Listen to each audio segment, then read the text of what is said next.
Hey everyone, it's Tom Zeeb with TractionRealEstateMentors.com. Very happy to be here and excited to have you on the brand new Get Traction podcast.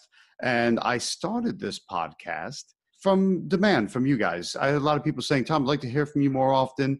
A lot of time to kill in the car, a lot of time to kill walking a dog or working out or exercising on the treadmill. And it'd be nice to have even more audio from you. I said, well, let's see what we can do. And so I hired one of the top podcast producers in the country. His name is Harry Duran with Fullcast.co. And producer Harry, you there? Yeah, I'm here, Tom. Awesome. Welcome. Thanks for putting us all together and helping me out with the on the tech side and distribution side. It'd be fantastic because I know people are stoked to be getting a lot out of it. So I'm excited to be working with you. We've known each other for a couple of years now, and I'm a big proponent of podcasts as a way for you to just continue to build your thought leadership and as a way for you to share stories from successful students and clients and also to teach a little bit about the stuff that you're an expert at. So I'm really excited that we're going to be working on this together. So I think it would be helpful to kick off for the benefit of folks that may know you and folks that may not know you, why you think now is a good time for you to put the show together. Absolutely.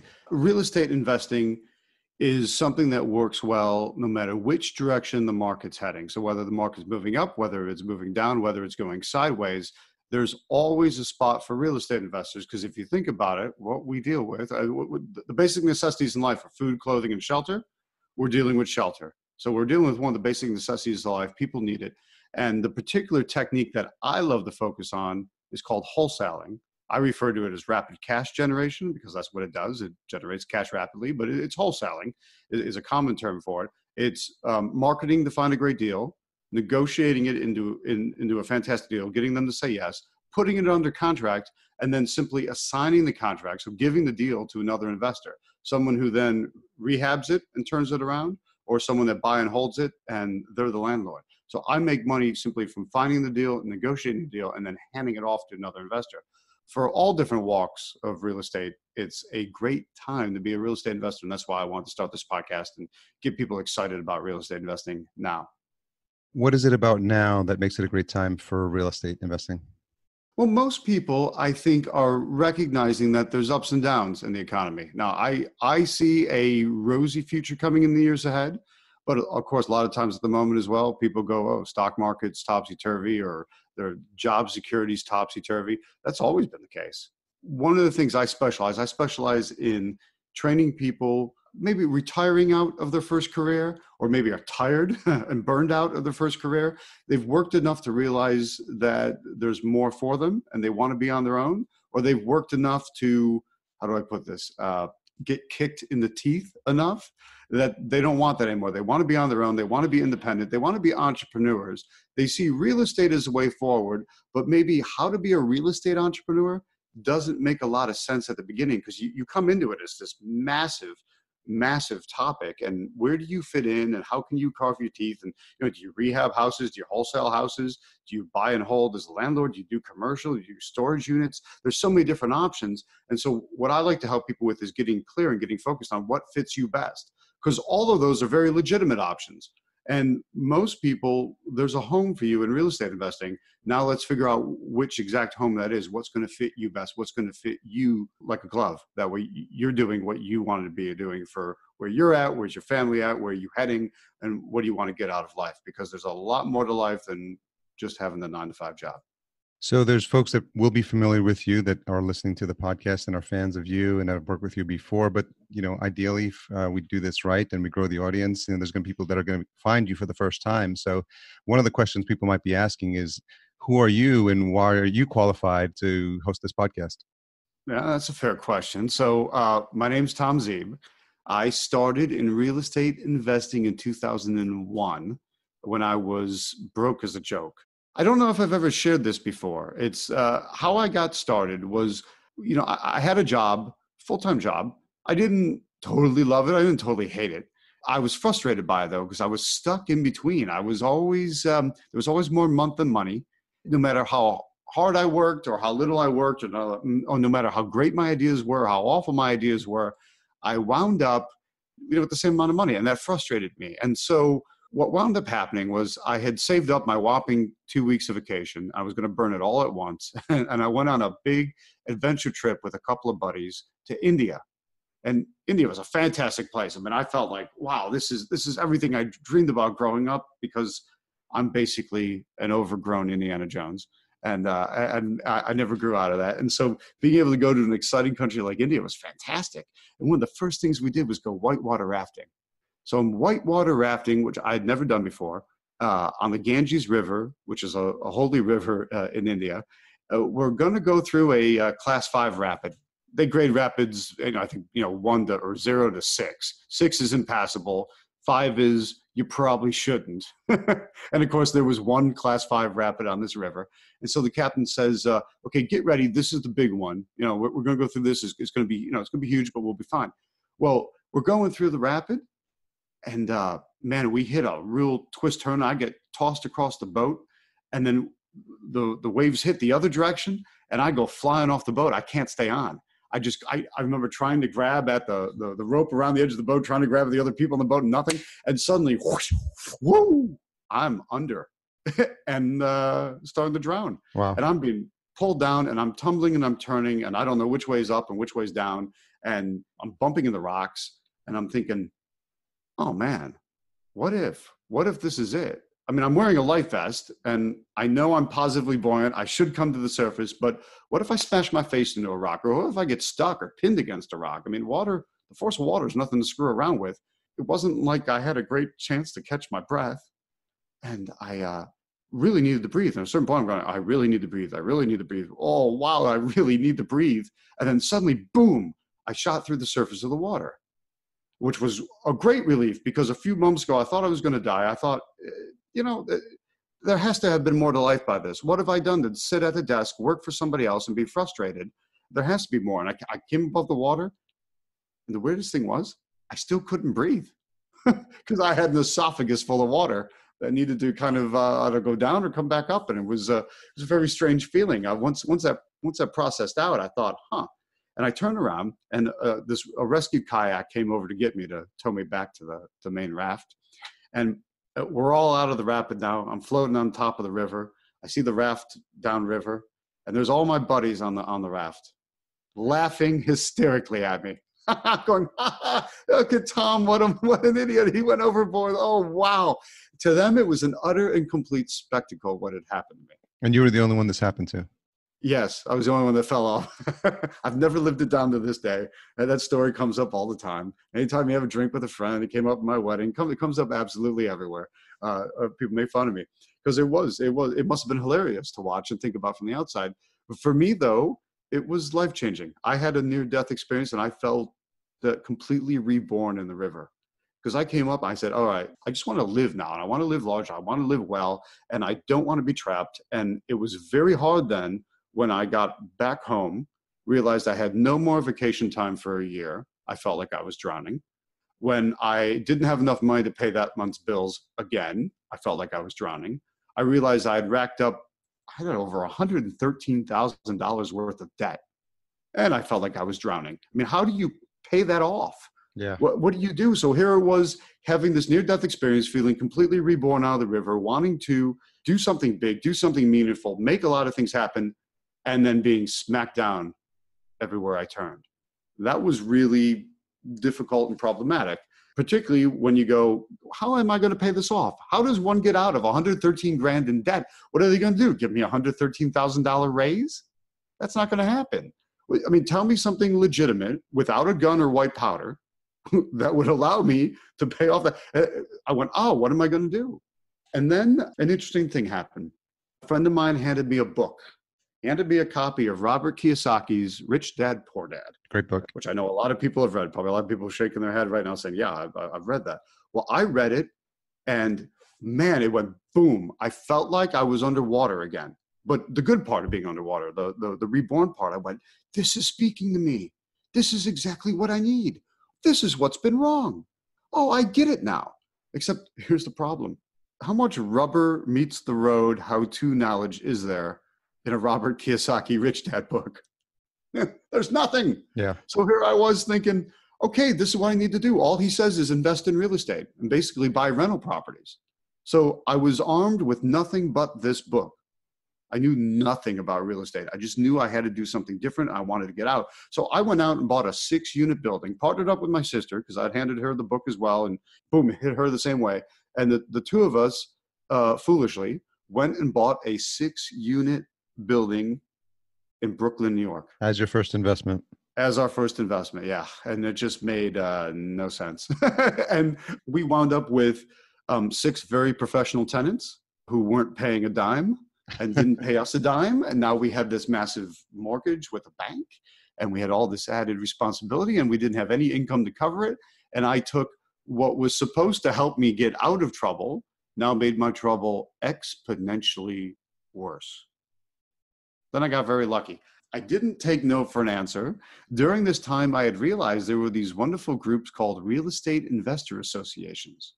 And I had found my local one, which is now the group that I'm the president of, because years later I was asked to take it over when the fellows that were running it were looking to retire. That's more than 10 years ago now, when I took over. And so again, this is going back to 17, 18 years ago. I found this group, and wow, there's all these people that feel the same way as I do. There's all these people that have changed their life and are out there on their own now, successful in real estate from what they've learned here. And so even though I had this problem with the 6-unit, I didn't give up on the concept yet. I realized I had taken a wrong turn again, but I wanted to fix that. And this time I was convinced the way forward would be to buy a rundown, dilapidated property and fix it up. And then I would make big money and it'd be fantastic. The problem is, I'm not any good with a hammer and nails. I'm not a carpenter. I'm not a plumber. I'm not an electrician. I can't do drywall. I'm no good at that stuff. And I don't particularly like managing contractors either. So I was setting myself up for another big fall. But I had found this great property, put it under contract, and was intending to rehab it. And then basically by accident, I mentioned that I had this deal at my local RIA meeting. And a guy came up to me at a break and said, hey, I want that property. Well, no, you don't understand. I'm not done with it yet. I'm going to rehab it and make big money. You don't understand. He said, yeah, whatever, kid. He goes, no. Sell it to me. Just assign the contract to me and I'll take it off your hands and I'll pay you. And I said, what?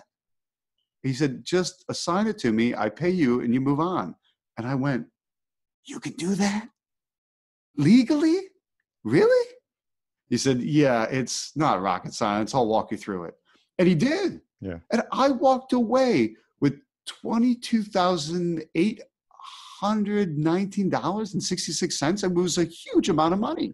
I like how you actually remember the actual dollar amount. I actually remember my first check amount. Yeah, it was fantastic. I went, holy cow, this is terrific. Because when you're broke as a joke and you're struggling and then you've made things worse with a 6-unit building, to make almost $23,000 from simply selling a contract. I never actually bought the property.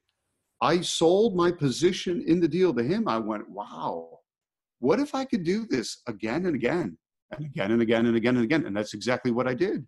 5.5 months later, I had all my debt paid off. No gun, no white powder, simply flipping contracts. Not even really flipping the houses, flipping the contracts. Because I realized, hey, I'm good at marketing. I'm good at negotiation. And I understand this process. And that got me out of trouble.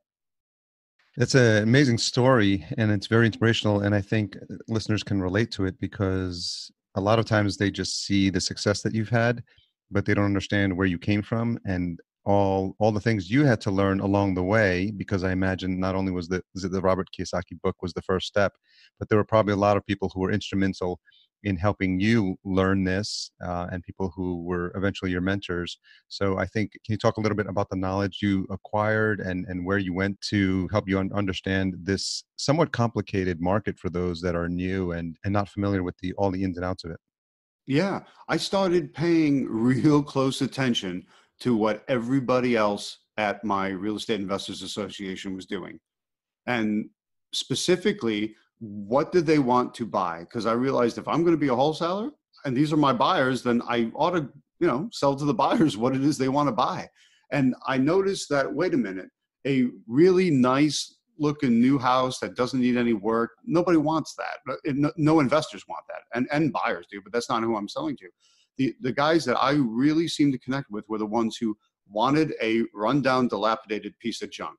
And they wanted to go in there with their crew, turn it around, make it bright, shiny, and fantastic, and then resell it for a high price. So I started focusing my marketing on neighborhoods and areas with rundown, dilapidated properties where people needed to sell even more than they wanted to sell. And the key there was always making sure there was a human problem. They inherited it from a death in the family, or there's a divorce, or they lost their job, or they were moving into town and moving out of town. Or there's all these different things that can occur that people need to sell their property. Mm-hmm. And what they want is a quick sell. Price is not the number one issue in the negotiation. And so that you can put together these great deals. And I started just focusing on those and then selling them to what's now Traction REIA, the REIA, Traction Real Estate Investors Association.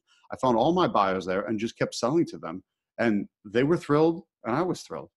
So when you think about who you've been working with and your inspiration for starting the show, who do you think the show is for? This show is for real estate investors of all levels who want to ratchet up their game. They either want to get started and start doing deals, or they want to be able to do more deals.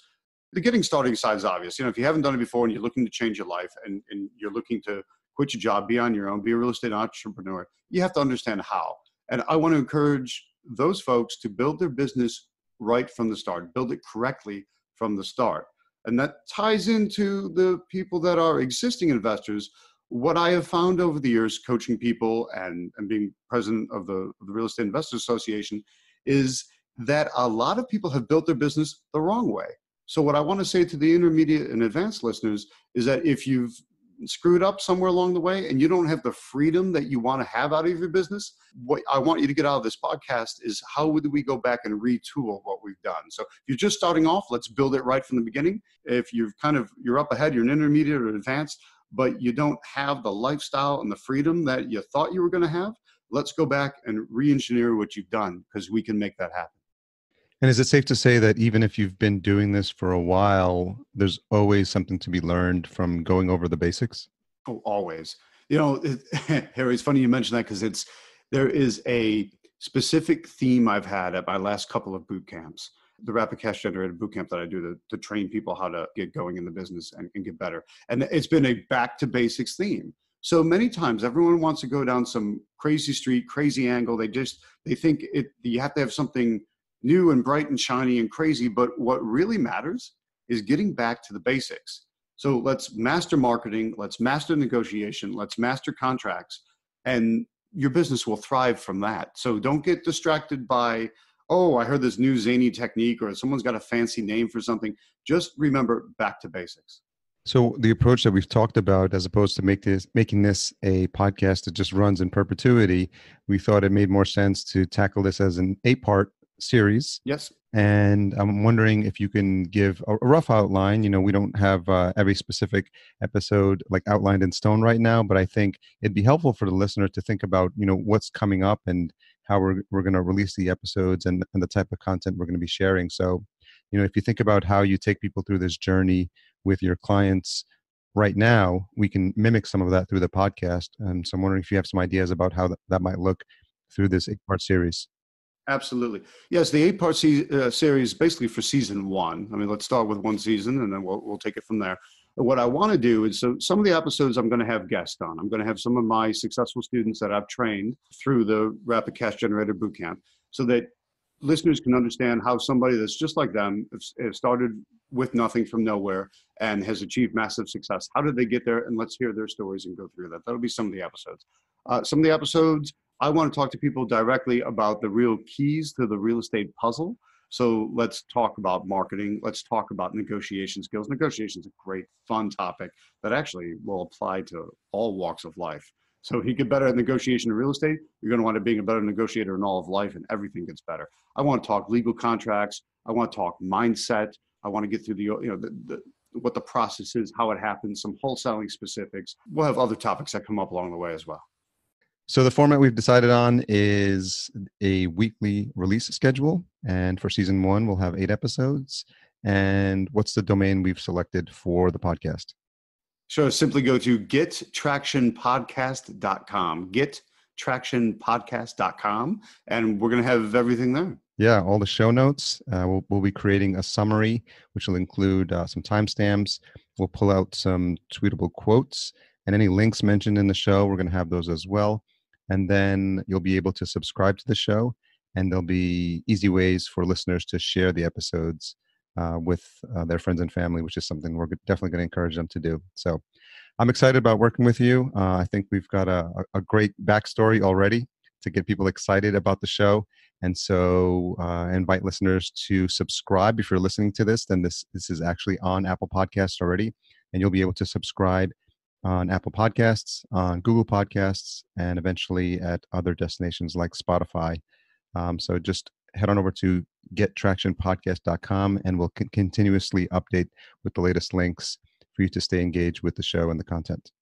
Any parting words or things you want to get people excited about as we start recording these episodes? I'm excited to be sharing a lot of content. I think people that know me, if you've ever been to any of my training classes, I hold nothing back.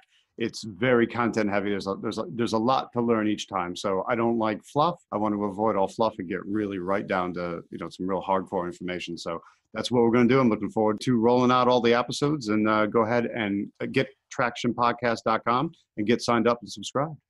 Sounds good.